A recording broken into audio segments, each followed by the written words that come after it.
Hello, good morning, જય Shri Krishna. Daily vlog આજે આપણે બનાવીશું. એમાં આજે ગણેશ ચતુર્થી છે એટલે આપણે ગણપતિ માટે એક બનાવીએ. આપણે એને ફેવરેટ ભોજન લાડુ બનાવીએ.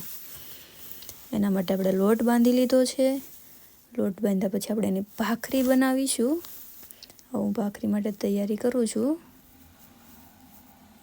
ભાખરી બનાવીશ ને પછી આપણે એને એનું આપણે ચૂરમું બનાવીશું. આપણે ચૂરમાના લાડુ બનાવે છે ને એટલા માટે ચૂરમું બનાવીશું. ભાખરી બનાવી પહેલાં હું ભાખરી બનાવું.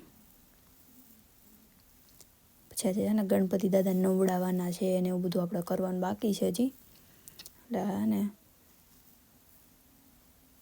ભાખરી બનાવી નાખીએ.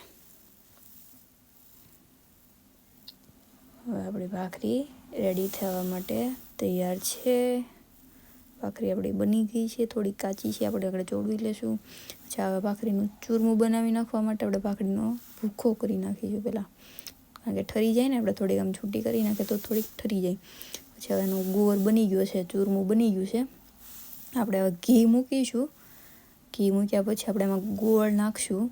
ઘી થોડુંક ગરમ થવા દઉં એટલે ઘી થોડુંક ગરમ થઈ જાય ને પછી હું ગોળ નાખું. અને ગોળ નાખું છું પછી હવે ને પાક લઈશું ગોળનો. પછી આપણે ચૂરમાના લાડુ તૈયાર કરશું. એમાં જો થોડુંક આમ ગરમ થાય છે એટલે હમણાં હવે આપણો પાક તૈયાર થઈ ગયો છે. હવે આપણે ચૂરમાની અંદર નાખી દઈશું. હવે આપણું ચૂરમું થઈ ગયું. મસ્ત મજાનું ભેળવી દઈશ પહેલાં. આપણા લાડુ તૈયાર થઈ ગયા છે. ગોળ જેવા બનાવ્યા છે મેં, ગોળ નથી સરખા થયા. અને આપણા ભગવાન તૈયાર છે. આપણે આરતી ઉતારીશ. ભગવાનને મેં થાળ લાડુ મૂક્યો છે.